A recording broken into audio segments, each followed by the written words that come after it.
Hello. So, my sixth period asked me to read, so I am doing that. I am going to offer this up as an available thing for fifth period, but I know that fifth period said they wanted to read it as a group. So, whatever you want to do, here it is if you want to use my version. Here we go. Oh, I hoped it was going to let me highlight it, but it's not going to.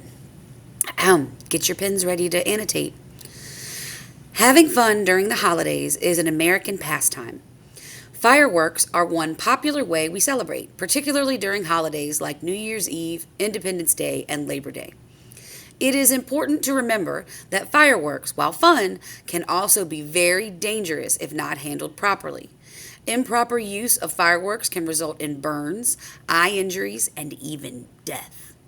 Always remember to practice firework safety to avoid these dangers. Fireworks often produce sparks and flames that can cause burns or ignite fires. Excuse me, I'm so sorry. I'm not going to start over though. Fireworks often produce sparks and flames that can cause burns or ignite fires. To avoid dangers associated with burns and potential fires, keep a safe distance from fireworks and never touch them once they've been lit. Ensure that the flames or sparks cannot come into contact with flammable materials. Keeping a bucket of water, a hose, or a fire extinguisher nearby is a necessary precaution. No matter how careful you are, fires can still occur. Flames and sparks are not the only dangers of fireworks. Debris from fireworks can enter your eyes, causing irritation or permanent damage. Wearing protective eyewear when handling fireworks can protect your eyes from sparks or flying debris. Goggles or safety glasses can be used when playing with fireworks. You may feel or look silly, but injury or blindness isn't worth the risk of playing it cool. One danger of fireworks is that people often overlook. One danger of fireworks that people often overlook is the loud noise they can produce. Keeping yourself at a distance from loud fireworks and wearing earplugs can help prevent damage to your ears. Also, remember that animals, small children, and those with trauma can be frightened by the loud noises fireworks produce. Being considerate of others is also essential when celebrating with fireworks. When purchasing fireworks, make sure all types of fireworks you purchase are legal in the area where you plan to use them. Some places prohibit the use of fireworks altogether. Other areas restrict the type of fireworks you can use, that's Virginia, and others limit the days and hours you can set them off. When you are ready to use your fireworks, read and follow all directions and precautions carefully. Finally, make sure you are using fireworks under adult supervision. While fireworks are a great way to celebrate special occasions, it is crucial to follow safety precautions. If others are not safely using fireworks, request that they do or refuse to participate. Sometimes it's hard to take a stand, but you may save yourself or someone else from injury or death. Okay, so that's the whole first reading. You're going to use that information to answer this page about the reading comprehension questions about playing it safe, and then this page, the rest of the reading comprehension questions. Notice that these need at least two complete sentences. So I am going to request that you hit pause and take a minute, give everybody a chance. You can work in pairs or groups of 3. I wouldn't do any groups bigger than that. I don't want you to do any groups bigger than that, because once that happens, you get a person who's literally just copying from everybody and doesn't do anything. Make sure you go back and annotate your reading. So hopefully you were annotating while I was reading. If you didn't, go back and annotate it. Underline, make notes, circle things, put stars on things, whatever. You will get extra credit for those annotations.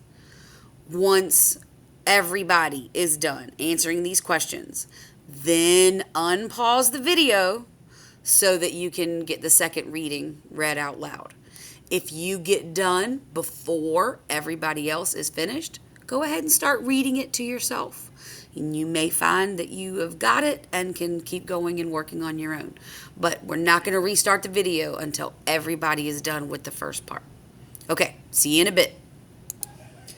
All right, welcome back. So we are now into the second reading on explosive chemistry. So this is the one that's 2 pages worth of reading.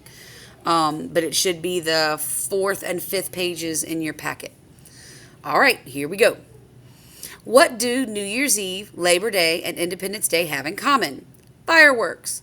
These 3 holidays are known for their spectacular fireworks shows, and it's no secret that Americans love them. In fact, the average American household spends nearly $100 each year on fireworks. In 2019, fireworks sales soared to a whopping $1 billion, because the fireworks soars into the sky. Anyway. Fireworks are a type of pyrotechnic exploding device that produces a dazzling array of lights and sounds. Derived from the Greek word pyro, meaning fire, pyrotechnics employ a mixture of materials that generate heat, light, loud sounds, smoke, and odor. Commonly used materials include gunpowder and an assortment of metallic powders. When packed together in a casing and set off with a fuse, fireworks initiate a series of chemical reactions, culminating in a stunning display of colors, lights, and sounds. Although the Chinese are credited with inventing fireworks, the original versions differed from the ones we know today and were not used for celebratory purposes. Initially, the Chinese used fireworks in religious ceremonies to scare off evil spirits and in warfare to distract and confuse the enemy. It was the Italians who revolutionized the art of pyrotechnics by introducing aesthetics. During the 1830s, Italians discovered how to combine various elements to produce the spectacular, colorful displays of light we enjoy today. They were also the first to use fireworks to commemorate special events. So aesthetics, that's just a fancy word that means pretty. So an esthetician is a person who does hair and makeup and nails. It's a person who makes you look pretty. So aesthetics is how pretty something looks. Fuel, an oxidizer, and a chemical mixture are needed to create fireworks. The fuel is usually gunpowder, a combination of charcoal, sulfur, and potassium nitrate. The oxidizer is a chemical that will produce oxygen when ignited. So if you didn't know what oxidizer meant, now you know. The oxidizer is a chemical that will produce oxygen when ignited. What's ignited mean? Right, to light it on fire. The desired color and sound effects determine the ingredients in the chemical mixture. These components are packed into cardboard casing called an aerial tube, to which a fuse is added. It basically looks like a toilet paper tube. When the fuse is lit, it ignites the fuel and the chemicals react, resulting in a spectacular display of light, color, and sound. The generation of heat and light, changing of colors, gas production, loud sounds, and smells are all results of a fireworks display. These are also indications that a chemical change has taken place. Remember, we're being chemical change detectives. We're going to detect when a chemical reaction has occurred. Fireworks displays are chemical reactions that result in chemical changes. Chemical changes form new substances with new properties. There are several types of chemical reactions. Fireworks result from all right, man, they are really getting particular here. So it's a reduction reaction. So a reduction reaction occurs when something burns without oxygen or with low oxygen, and different colors can occur. So like if you're a potter, right, you make stuff out of clay. Well, the clay itself gets fired, and sure, it's now, hard like a rock, but it's kind of dusty on the outside. But if you dip it into glaze and then fire it, that glaze turns into glass on the outside and hardens. Now, okay, sorry about that. So, depending on the color that you put in and the temperature that you heat it to and how much oxygen is present in the fire, it can make it turn a different color. So, something that goes on green can be red, or something that goes on red can be purple, or something that goes on brown ends up being clear. I mean, it's crazy what a reduction reaction does. But fireworks result from a reduction reaction, a redo reaction, involving the transfer of electrons between the reactants. These can be exothermic, releasing heat, or endothermic, absorbing heat. Fireworks are exothermic redux reactions. So, what do we know then? Exothermic. Exit, leave the building, right? Exit puts out heat. So, fireworks are, right, and you'd burn yourself on them, so that makes sense. All right, flipping to the back page. Everybody join me. Make sure you're with me to read. Here we go. A chemical equation can be used to represent a single chemical reaction. However, the variety of fireworks makes it impossible to create a single equation to describe them all. Nevertheless, a typical example of a fireworks reaction involves using potassium perchlorate and aluminum as the oxidizer. This explosive combination, also known as flash powder, produces aluminum oxide and potassium chloride once exposed to a heat source. Below is the equation illustrating this reaction. There should be an arrow right there. If there's not an arrow on your paper, draw it in. Did they put the arrow in? Nope, they didn't put the arrow in. All right, you need to draw the arrow in. There should be an arrow right there. This chemical equation comprises several components, but let's focus on the reactants and products. All right, so we know that the reactants are on the left and the products are on the right. So you're going to put in your arrow that's supposed to be there, and you're going to label this as the reactants and that as the products as part of your annotations. Should have turned this around the other way so you could have seen me that whole time, but anyway. The equation states that 3 molecules of potassium perchlorate and 8 atoms of aluminum react to produce 4 molecules of aluminum oxide and 3 molecules of potassium chloride. In addition, the reaction produces heat and light. Sometimes students may need assistance in distinguishing between the reactants and the products. There has to be a reaction to produce the new products. Therefore, the reactions are the first part of the equation and the products at the end. Y'all definitely know that already. We don't. Some students may need that help, but y'all don't. Let's look at the substance 3KClO4. This substance is potassium perchlorate. Potassium perchlorate is a combination of potassium, K, chlorine, Cl, and oxygen, O. Potassium chlorate is a compound because it contains more than one element. How do we know that? Because it has more than one capital letter. Elements comprise one type of atom and are represented by chemical symbols. Chemical symbols are 1 or 2 letters, but only the first letter is capitalized. Compounds are a combination of different elements and are represented by chemical formulas. Therefore, a compound will have more than one capital letter.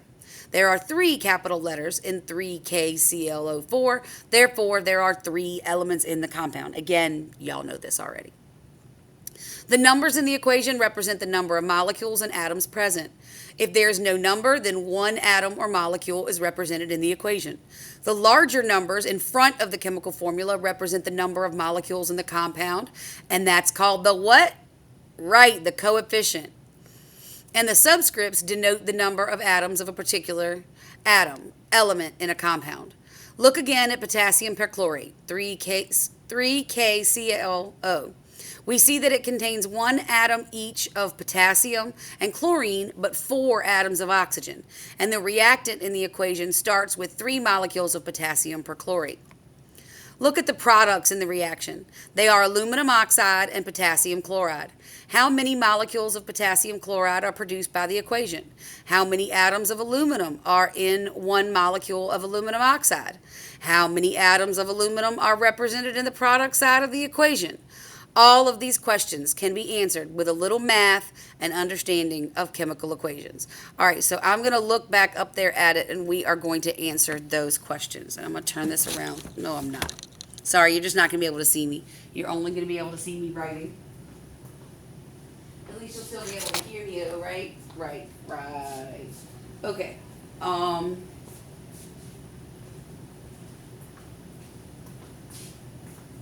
Did I not bring the copies back with me? I don't think I did. Well, okay, I'm just going to have to scroll. So, how many molecules of potassium are produced by the equation of potassium chloride? All right, how many molecules of potassium chloride? So, there's the potassium chloride, and how many molecules? What's the coefficient? Right, 3. How many atoms of aluminum are in one molecule of aluminum oxide? So there's aluminum oxide. How many in one molecule? The subscript is 2. So there are 2 atoms of aluminum in one molecule. How many atoms of aluminum are represented on the product side of the equation? So over here we've got 8, right? No, on the product side. So 4 times 2 is also 8. So 8 is still the answer. Okay, so I have now read everything. You are going to now work on this, which is the last page. You again may work in groups of 2 or 3, but no more than that.